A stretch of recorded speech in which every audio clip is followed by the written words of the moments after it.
Right, welcome, folks. I think we're on episode 19 of the Isle of Man Sport podcast, and we've had some fantastic guests, as our regular listeners will know. Our last podcast involved a bit of a PE special, and we had three of the sort of key PE teachers from Castle Rushen, in Guy Smith, Neil McGregor, and Cliff Dunn, almost the holy trinity of PE staff, you could say. And the reason we got those guys in, a number of them had taught many of our previous podcast guests, and that's no different to today's podcast guest as well. Today we have Bevan Rodd. Welcome, Bevan. How are you? I'm very good, thank you. How are you? Brilliant, thank you, mate. Thank you for giving up your time to come and talk to us today. Now, Bevan is playing professional rugby at Sale Sharks. We're going to find out a little bit about Bevan's journey to Sale and the things he's got up to along the way, and how he's getting on a little bit as well. So, and there's some exciting things to talk about. So Bevan, I mean, the best place to start is a start, I suppose. So, how did you get into rugby? Well, when I was quite very young, I was born in Scotland, but about when I was 6 months old, my dad got a job offer in Dubai, and so went out to Dubai. And I think we were just at the beach one day, and there's just some touch rugby going on. I think it was just like tag rugby kids thing. And so we just started playing there. And then I quite enjoyed it. And my dad was quite keen on it because he played a lot of team. He played a lot of team sports, and he was big into his cricket more than rugby though. So he was quite keen for me to get into cricket and rugby. And then I can't remember what age I moved to the Isle of Man, but my dad got another job offer in the Isle of Man. And then from there, when we moved, there was no really real clubs down south. So I went to the Buchan, and we just started the Buchan Rugby Club. So my dad, Roger Ratgiver, and Steve Cope started the Buchan Rugby Club. So we just went down there, and a few of my lads, the year that I have in the Isle of Man, we just really enjoyed it. So a few of us down there every Saturday morning and just started playing from there. And I still keep in contact with them today, so which is quite nice. Oh, brilliant. So Buchan Rugby Club, I mean, you mentioned Steve Cope there. I remember Steve well from playing at Douglas in my youth when I was a player. So he's a fantastic coach, Steve. So you're in some good company with Steve going. Oh yeah, it was quite a good mix. So you had Steve, who had a good amount of experience, and then Roger, who brought a South African twist to it, and then you had my dad, who was just brutally honest, which is quite funny. So, well, brutally honest to me, and so it was quite good. But with especially with Roger, I had to really develop my skills under Roger. So I think I was I was quite big. I was bigger than a lot of my teammates, and a lot of, especially under 11s. So they were like, you're not allowed to score and stuff like that. So I kept on having to pass, offload and stuff like that. So I think that really helped my game there. So I think it was just the brutal honesty and the South African flair, which has quite helped me now, because there are quite a few of South Africans in my team currently. So it's been really handy. Well, that's fantastic. I mean, your development was looked after from an early age there. Quite often when someone's an early developer and they're bigger than their peers, it's easy just to use brute strength, isn't it, to win matches and games. So skill development, 100%. left to the side. Yeah. So, interestingly, obviously you must have been an early developer. Are you an August birthday, Bevan? Is that right? Yeah, August. Yeah, 5 days off the year below. So I don't know where the size come from. My dad's about 5'10", my mum's about 5'6", so I think I must have just got lucky. So I was normally quite tall and more round than tall, but I was quite lucky in that way. Excellent. No, there'll be an uncle somewhere in there. My granddad had a big old barrel chest, so I think luckily I got it from him. So that's good. Excellent. So I mean, early on, you played loosehead prop for Sale. Yeah. But I believe you spent some time in the higher numbers in your early days. Yeah, I was a 10 when I started. when I started playing with Neil, they just Neil McGregor, they just put me at 10, so they just wanted my hands on the ball. I wanted my hands on the ball. Yeah, I did. I quite liked attacking quite a bit, and I kind of feel like I just worked on my skills. I didn't really work on anything else. Where probably I should have worked on my fitness a bit more. But yeah, I just really enjoyed just getting the ball, either run, kick, or passing. So I just tried. But it kind of started with tag, to be honest. When I was in, I can't remember what age you start contact now, but in the Buchan we just started doing tag, and then obviously there's that touch tournament every year, I think, and the winner goes to rugby school, I think. But yeah, I just started with that. I just all right, just play here and do what you can. It was really good fun. Yeah, I think Max Sport and Recreation used to run a tournament, didn't they, back in the days of Ian Williams when he was rugby development officer. And the Isle of Man winner went off to play a tag tournament in the UK. So you were part of that, were you? Did you get to go into that tournament? Yeah, my first year we did. Yeah, we went to that rugby tournament. Yeah. So I think I was year 5. So that was really good fun, really good experience there. Funny enough, that was a rugby school, and then that's where I got my. About a year later, we had Neil McGregor had the lamb. It was like some lambs, and he was like, they put me, Nathan Pope, Spencer, and Cameron Wheeler at the towards it. And lucky enough, at rugby school as well, I got offered my Sedbergh scholarship, and I was lucky enough to be able to go to Sedbergh. So yeah, really. So rugby school's been quite good to me. So maybe I should just go there when I need some luck. Well, I think often you make a lot of your own luck as well, mate. So exactly. Too hard on yourself. But I mean, I believe you got a bit of representation as well at Fly Half for England prep schools as well in your younger years. Oh yeah. Well, I've always So I went as a 10. But the funny thing about that trial is I forgot my shorts, so I had to wear trackies for the game. which is quite funny, but yeah. So I went as a 10, but they were like, "Yeah, he's too slow for a 10, but we're gonna pick him at second row."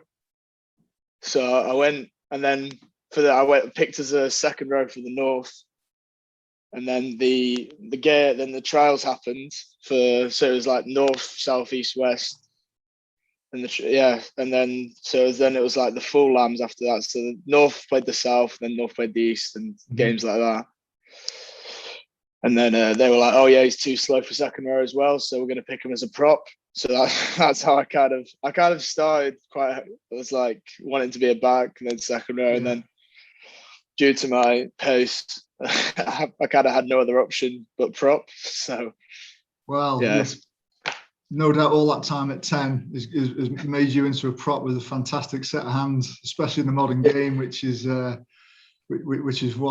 every player is needing to have those skills. So have you found that's really give you a bit of a boost? Yeah, really useful. To be fair, I still work on my skills because I feel like they can still get a lot better. But yeah, going at 10 is just like, I think, to be fair, they don't do any positions now at a younger level, which is good now. So everyone can kind of develop a basic skill level, which is good.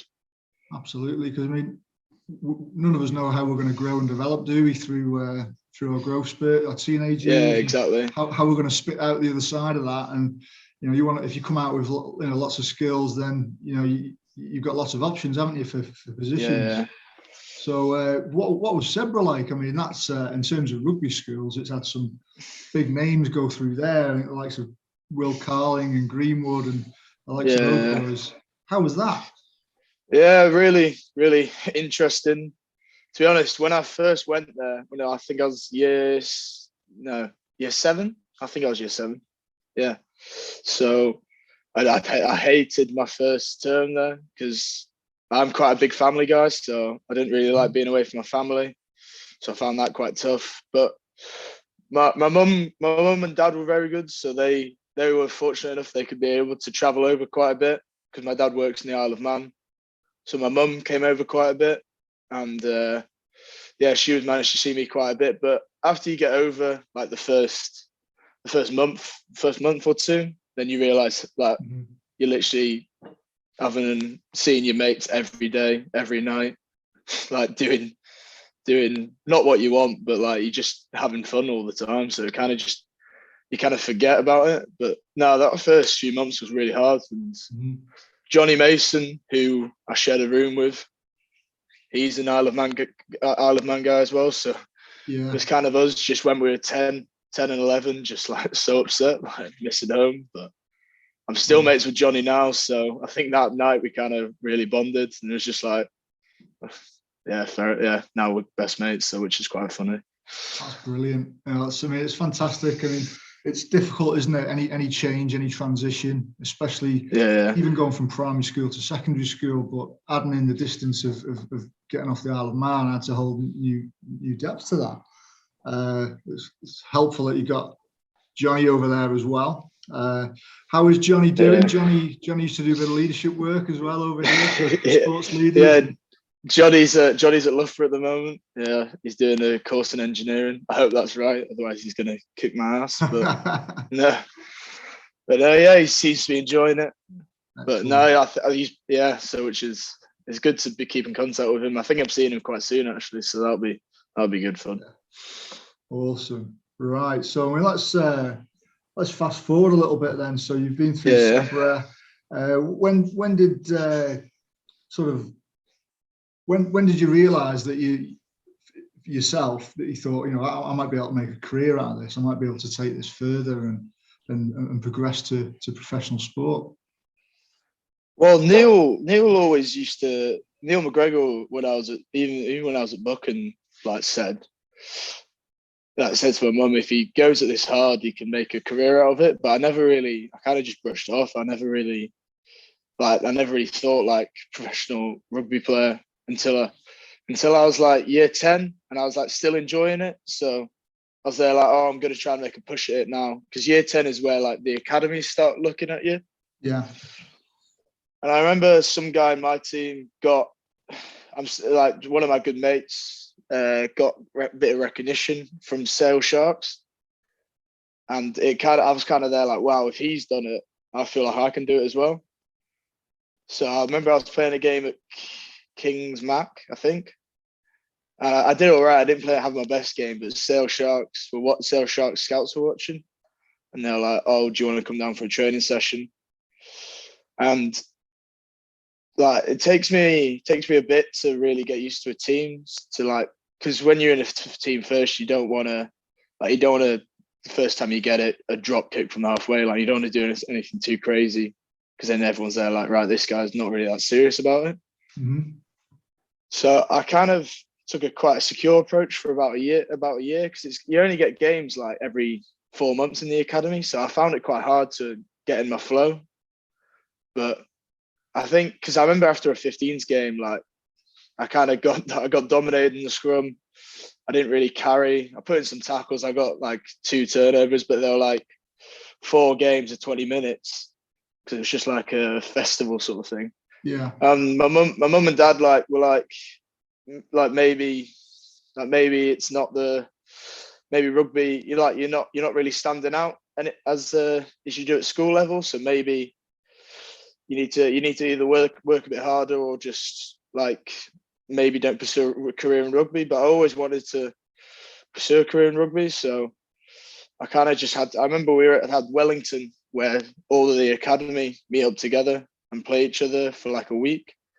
And it was the trial games for England 16s. So I kind of had to play well there. Otherwise I wouldn't really see me as an option for taking up. So I hadn't really been playing well, but luckily for that Wellington, for that 7 days at Wellington school, I just had like a really good couple of games.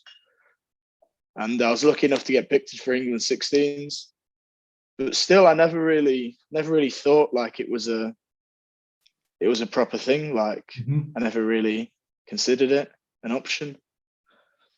And then obviously 18s is like a real big step up. Yeah. And I still really enjoyed it. So then, I'd say the start of my sixth form and end of year 11, I was like, I can maybe make a career out of this, but the chances were still slim. So Yeah. Yeah, it was weird one to think about now, but yeah, probably end of year 11 summer, I think. Yeah.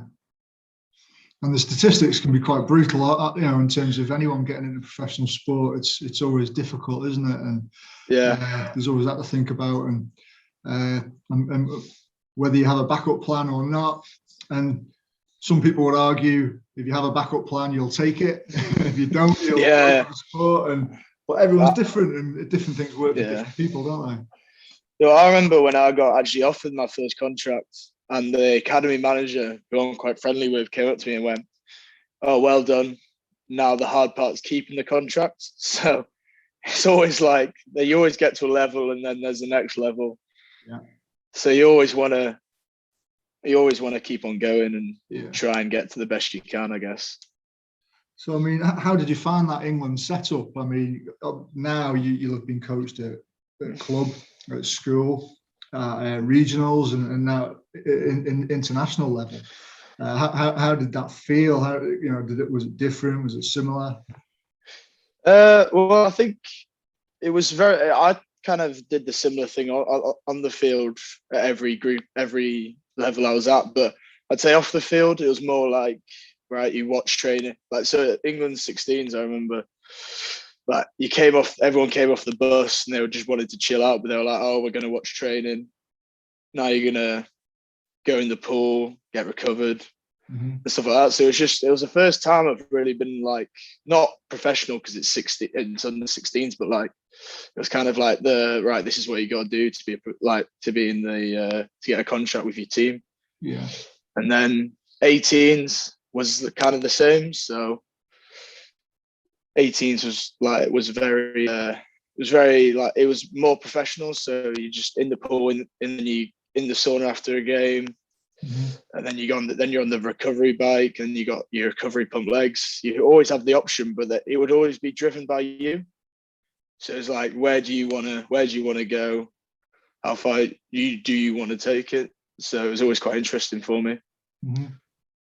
So there's a lot more around the off the pitch things that you've got to consider, I'm guessing. As you're progressing through the levels.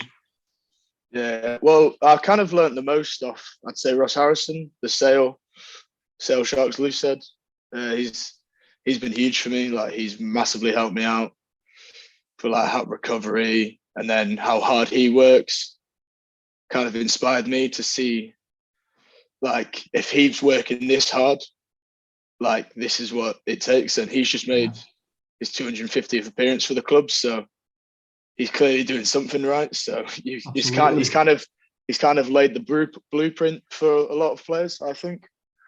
And I'm going to try and do the best I can, but I can't promise 250 because that is a hell of an achievement. But I'm going to try my best.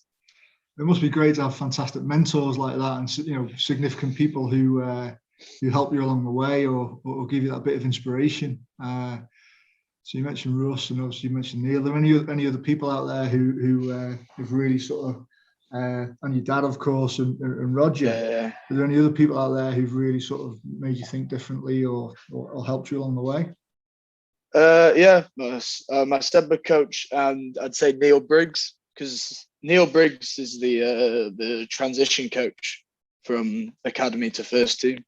So he kind of like, he's like, right, this is what you got to do to get a contract in the first team. And I remember I never really took my scrummaging seriously in under 18s. And when I got my contract, they're like, I remember I sat down for him for like 2 hours, and he was there like, "Look, your scrummaging is horrendous. you need to really sort it out. Otherwise, you're not going to last long at senior level." And he was there like, "This is Ross Harrison's. This is Valerie Mozeros form, like the first team loose heads now." And I was watching film, and then they're like, "This is you," and it was, the difference was night and day. It was quite funny, but funny looking back on it, worrying at the time. Yeah. But yeah, that was quite an eye opener. Yeah, I mean, fantastic that they still valued you as a player, regardless of that, so your opportunity to develop even better, you have much more capacity to sort of build on, which is exciting. Yeah, exactly. Well, my dad always says that because if I say if I'm dropped out of the team or I wasn't getting I was 24th man, so I was traveling reserve for a few 10 games on the bounce last year. Mm-hmm. And you kind of get oh, I'm never going to get my chance. What the hell? And then you kind of just get annoyed. And then my dad always says, "Hey mate, you can come work with me in an office job if you want, and you can really, really hate it." I was there no, yeah, fair, I'll stick to doing this. And he was like, "Your chance, be patient, your chance will come. Yeah. You're only 19." So it's just it was just good to hear it from him. Because I think if he'd jump at the chance to swap jobs. So you got to realize how privileged you are to able to do sport, play rugby as a job, I guess. Yeah, I mean it's not like work really, is it? I mean I work in sport, and I always say every day I'm one of the luckiest people alive to be able to go and do work in something that I've effectively was a hobby in my earlier days, and it's something that you really love, and make such a difference. And it sounds like your dad's brutal honesty in your early years prepared you for some brutal honesty at the club when they highlighted your scrummaging technique. Yeah, you could say that, I guess. So how's your scrummaging now then? How would you say you've improved a lot because of that? Yeah, well, I'm when you work with Aka van der Moos, South African international, I think he's got 1 or 2 caps for South Africa. Ross, who's 250 games for sale. You got Griff, Will Griff John, who's been in the Wales camp. And Jake Cooper Will. I can name so many people, but they've been massive for me. I've kind of been like a sponge this year, just trying to take as much information as I can about scrummaging, because I still say I couldn't teach it. It's very, very strong skill to have, and I try my best, but it's very hard. The dark arts of the front row, as they're often referred to. So, I mean, looking at some of my notes there, I mean, you've had a bit of interest with Eddie Jones, I believe. Did he invite you along to some training? Oh yeah, when I was at school, he's when I was they just because I think I was in the England 18s, I was doing quite well for the 18s, and they just said, "Oh, you can come watch a training session." I jumped at the chance, it was really interesting to see. I had lunch with, I think it was Marla, Joe Marla, Mako Vanapola, Joe Launchbury, and it was just weird. I was just at dinner with these lot, and I was like, what is going on? And then I was just at school. Then I was just at school the next day, but it was quite interesting to see how they train, how intense it is, and how much of a step up it is from school to professional. Crikey! Well, it must be great to get those experiences at an early age. It's sort of you have a much better understanding of where you need to be in the future, if that's the level you want to play at as well, I suppose. Well, yeah, it just makes you want to. It just makes you want to actually get to that level. You got there's a small chance of making it, but I guess you just try your best. So I've got a big question for you now. I mean, I'm going to save that actually. So what? Okay. I'll save that for a little bit later. Something I wanted to ask you. Obviously, sport is unpredictable. Anything can go wrong, and progress is not linear, is it? There's lots of ups and downs along the way. What sort of setbacks have you had to deal with yourself? I've had to deal with quite a few. Not quite a few actually. I'd guess 2. So yeah, so I got called up for England 20s. I wasn't in the squad, but I think someone got injured, and someone. Yeah, I think I remember rightly. Yeah, someone got injured, and I got called up into it. and I was there like, well, yeah, this is my chance to show that I should have been picked instead of the other guy. And got put on the bench, and it was against Ireland away, and like I didn't get on, but the game was really close. We ended up losing, and yeah, I didn't get on. I just like, that night they all went back to the hotel. It was just quite weird. I was so not angry at the manager, but just like upset with myself. I felt like I deserved it, but I didn't know what to feel. Like I felt so confused. First time I've not been put on. I just saw like that was the first time that's hit me. Like this is what people like coaches do this for a job. So like he's clearly doesn't trust me. And because at school, I still had the school mentality about like, everyone gets on like at school, like oh everyone says like oh rugby's the winner, like nothing that serious. So yeah, that really hit me. And then we had who did they have the next week? I think it was France the next week, and they just didn't call me back in. So I just had that week in 20s. So I find it quite awkward when I see like on the Isle of Man like England under 20, Sale Shark, Bevan Rodd, because I didn't really play. I don't really associate myself with England 20s because I didn't play. I was just there for the week. So I don't really like it when I see that. Yeah. It's quite frustrating. But my dad brought an island flag for me because we're in an island, and he gave it to me like a year after.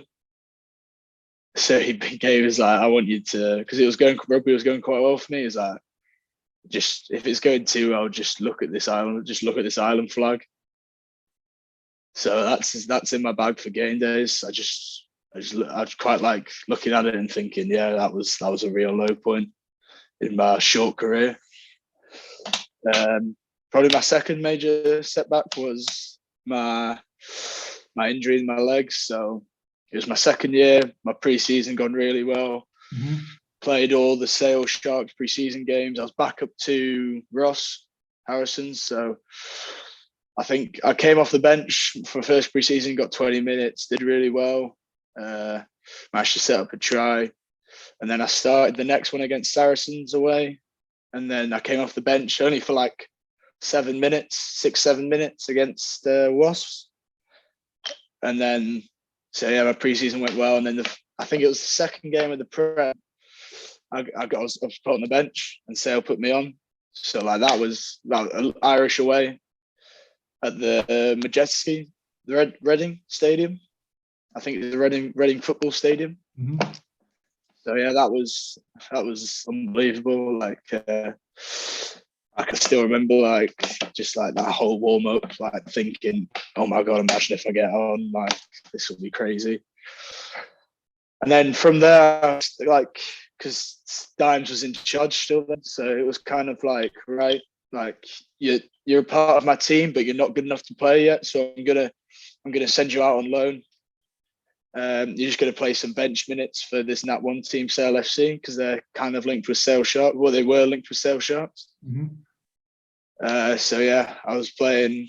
I was on the bench. I ended up playing 60 minutes, but which was quite funny. Started the next week, and then in that game, I made a tackle. I think I played a full 80 in that game, and I made a tackle in like the last minute, and I felt something in my knee. Like didn't feel right, but I could still walk, I could still run. So I kind of just continued on. Yeah. Didn't really think much about it. And then, funny enough, I went to watch. My mate has season tickets to United, so I went to watch that game, United Brighton. Sat down for about 4 hours, and I tried to get up after the full time, and my leg was just locked in a bed, like just so stiff. Oh, no. Couldn't move it, and I was there like, oh god. So I kind of got back to the car. I was there like, this does not feel right. So I kind of grudgingly called the physio, like something's not right here. So they kind of called it, and they felt around the knee. It was like, oh, it feels all right, it feels good, but we'll send you for a scan just in case. And the scan came back as, I think I had an MRI scan. I don't know if it was an MRI or X-ray, but something didn't look right. There was like so your femurs, your bottom of your femurs like a bit like round, and then there was like a little, like a water bottle, literally a water bottle lid about this big. Oh, if I get it on, at the bottom of my femur, so I couldn't straighten my knee fully, but it was just like at a bent angle. So yeah, I kind of went to the doctors, and they were like, right, you've got. I can't actually tell you what's wrong with you, but I don't know what procedure we're going to go with yet. I've not seen how big it is. So you have option A, which is out for 4 weeks, which is just a clear out. We're just going to clear it out and then see how it goes.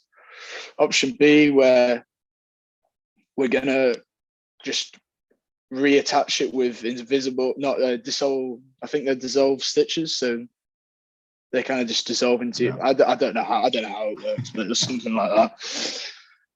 And then option C was a femur transplant, so not a whole femur, just that bit of the femur. But they said 13 months, just because it normally takes 4 months to find the donor, and then another 9 months for recovery. So I came back, told people they were like, "Oh, right, option A then, hopefully." Then I was like, "Oh, I've got my Monopoly get out of jail free card there if I get option A." If it's option C, I think I don't know what I'll do. I think I joked like, "Oh yeah," because in my head I was there like, "No way, it'll be option C." So I was there like, "Oh yeah, I don't know if I can be asked coming back from that." Like, because I've just come back from an injury as well. There's a lot of time out as a developing player as well, isn't it? That's what I mean. Yeah, like I was there like, oh, surely I've done my time to like the injury gods, as they say. So when I woke up, so I had my op. I woke up and they were like, "Oh, it's a clear out." So in my head, I said, like, "Oh, mega, it's option A." And then I called my physio. Called me. I got a missed call off my physio, but I just called my mum. I think I called my mum, or told my mum. I think she was there. I was there like, "Oh yeah, option A, we've dodged it. Oh, thank God." And then my physio, the sale physio, not my physio, called me to say like, "Yeah, I hate doing these phone calls," and then knew straight away. I was just there like, it's option C.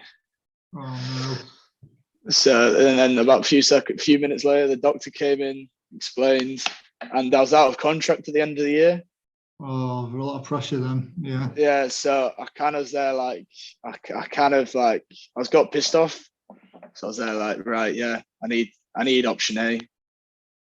Because in my head, I didn't believe that I'd get re-signed because I've just been injured the last 2 years. So I was there like, right, you can't do this. Like I need to play. I need to prove my worth. So then they're like, right, we'll get in touch as soon as you get a donor. And this is the incredible part of the story. This is pure luck. About 30 seconds later, I get my mum. He calls my mum over. My mum didn't tell me this until like 3 days later. So they called my mum over and said like, we found the match. 30 seconds. So I think but this was like 2 hours after the operation, but this is 30 seconds after he's talked to me. Crikey. So yeah, so they found the match, and my mum didn't tell me because like they were like, it wasn't 100%. They were like, I think it was like an 84% match or something. Yeah. But they need like above 95. So they're like, right, we think we found one, but we don't want to tell him to get his hopes up, but we're going to tell you. And it wasn't dark. Like I wasn't like mentally ill. I was just like so down because like I want to play rugby. Like everyone wants to do their job. Yeah. So I was kind of just there like, I'm not going to swear, but this is horrendous. Like this is awful. Yeah. and then about 3 days later at 11, like midnight, midnight early in the morning, the doctor calls my mum and says, "Look, it's a match. We'll get him in next week." And so and they were like, "You still have the option of trying to carry on playing, but we don't know what you want to do, so we're just going to call you." Yeah. And so I kind of like weighed my options up, and to be honest, looking back on it, it was stupid to even try and play. But in my head, I was there like, "Oh, I think I'll be fine. Like, I'm 19. I can play on with this. It's not that bad." But Yeah. the self physio called me and said, "Look, I think you should take it. It's like, for this to happen, it's rare, so you got to do it." But yeah, so I just had the operation. Was on crutches for a bit. Managed to come back. But the lucky thing about that was Corona obviously hit England, and I was still injured, so that gave me an extra 4 or 5 months of rehab. Mm-hmm. So again incredibly lucky, because I got to play. I managed to get 3 games at the end of the season for Sale, so that was really fortunate for me. That's amazing. I mean, I think you've gone through that, and coronavirus, terrible as it is, it's for a lot of sports people, it's either been a welcome addition because it's given them a bit longer, whether it be qualifying for an Olympics or getting to play for your team, for you, or for other people, it could be career ending if they're at the tail end of their career as well. But obviously the looks played into your hands there, which is fantastic for you. And then very fortunate. And it's all working really well. Clearly, I mean, how many people get transplants? It's amazing. It's that you're playing professional rugby at the level you are now. So that's fantastic. I think I was speaking to my doctor, and there's a footballer in one of the academies who's had a similar transplant to me. I can't remember his name, but I think there's someone else who's managed to get it done as well. So looking back, so I don't think it's like a what do you say? Like a really dangerous operation. Yeah. But I think so when it's in place, you're hopefully back to your normal self. But yeah. Awesome. So how are things going for you now? I mean, you're back in and looking at this. Sailor doing fantastic in the league, the top end, and are you now becoming a regular fixture at the club, a regular part of the furniture? I feel like I am, but I don't feel like I'm first choice, only because in the Loosehead at the club, you've got Valerie, who's an international, and that's really impressive. And then you've got Ross, who's literally, as I said many times this podcast already, 250. Yeah. So I still feel, and it was quite funny actually, when he was getting his 250 cap, I was getting my 25th. Right. So I'm literally like 10 times more than me, which is quite funny. But so I still feel like I've got a lot to prove.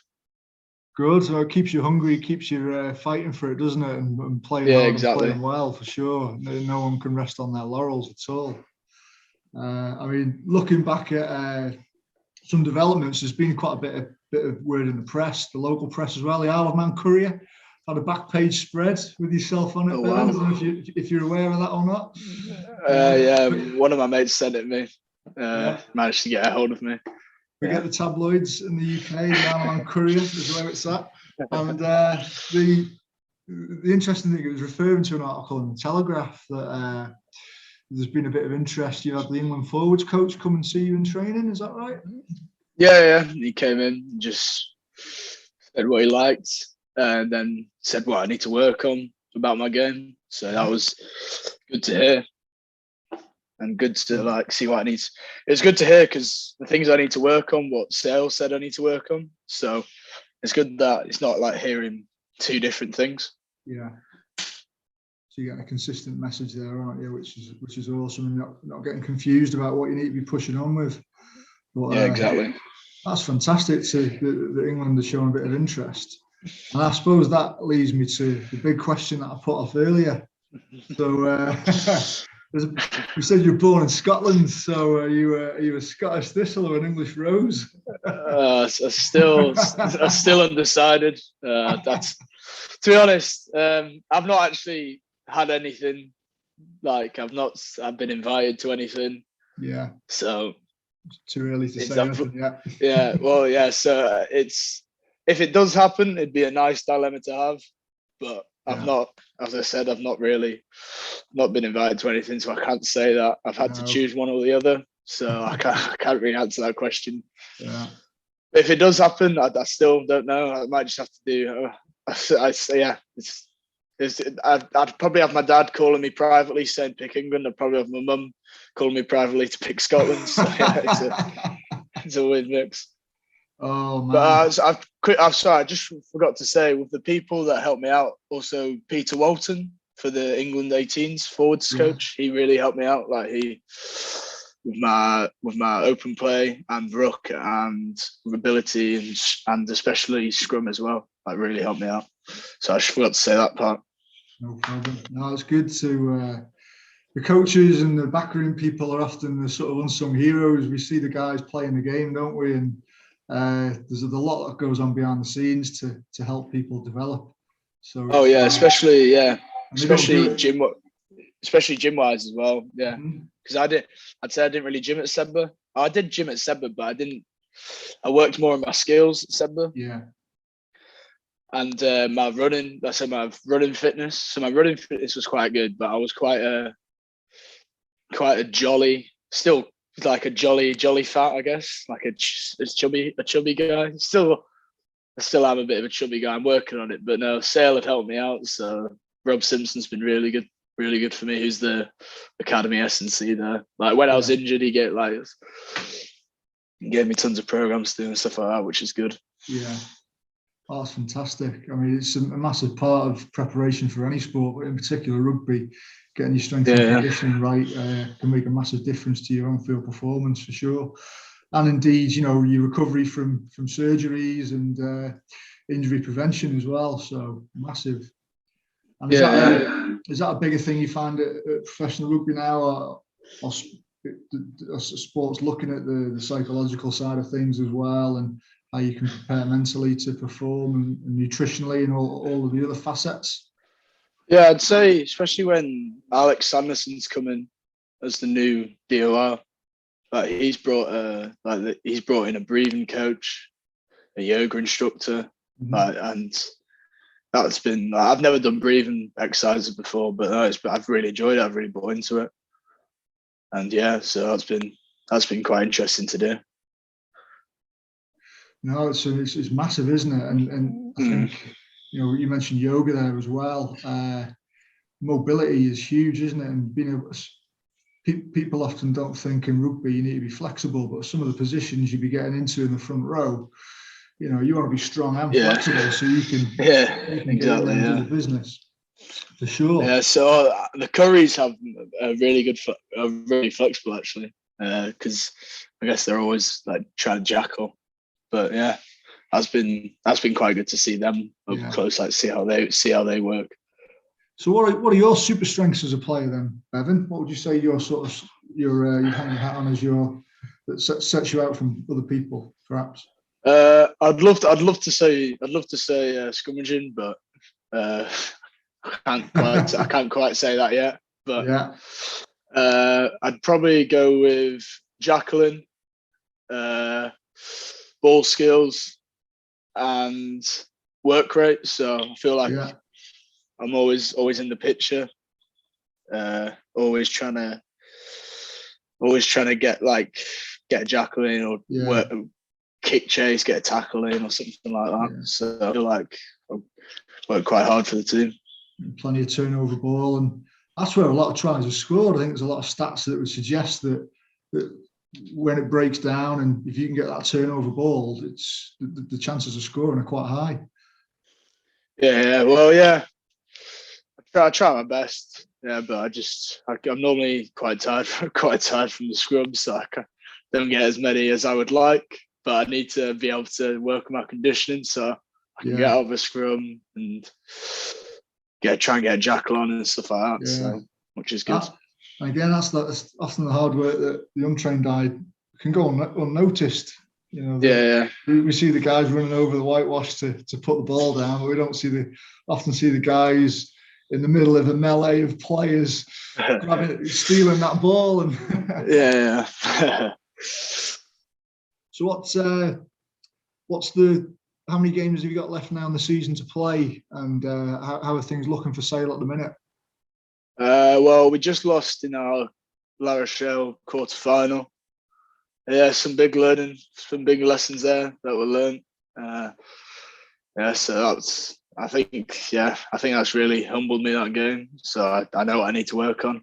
Mm-hmm. And then we've got 7 or 8 games left. I can't say exactly, but we've got Gloucester this week. I've been rotated out.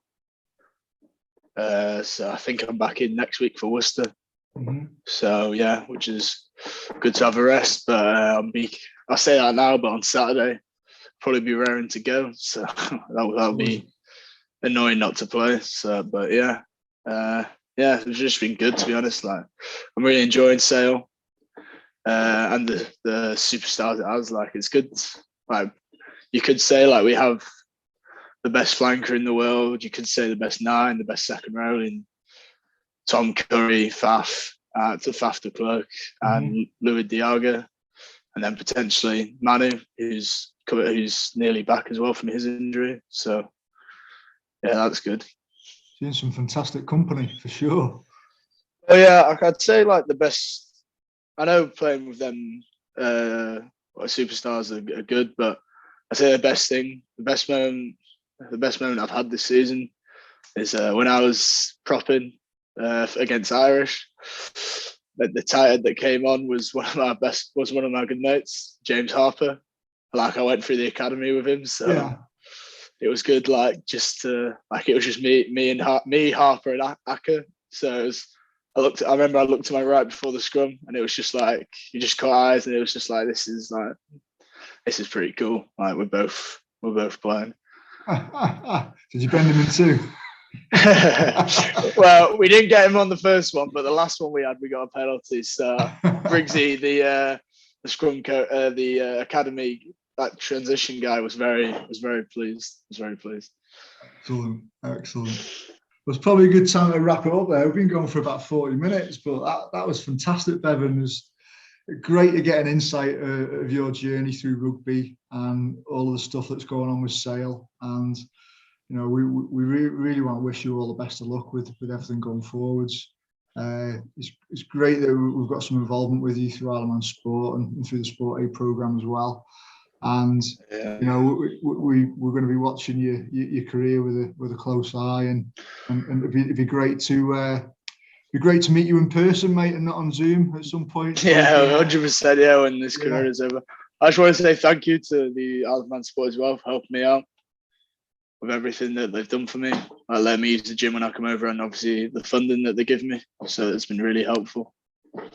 No, it's our pleasure. You know, we really want to see people have the best possible chance to get where they need to go, and anything we can do, no matter how small it might be, you know, if it helps, then you know, we're happy to do so.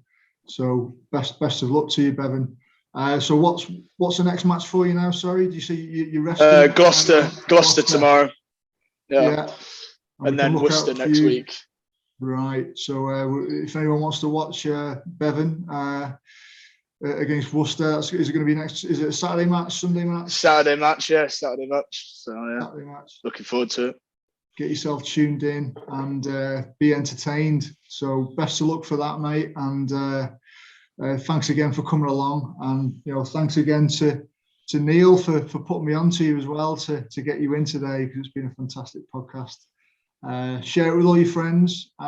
We've got some more podcasts coming up in the future. We're going to be doing hopefully a little bit of a feature on chronic fatigue and fatigue-related illnesses in sport. So that should be quite interesting. So we've got a guest coming in from hockey on that.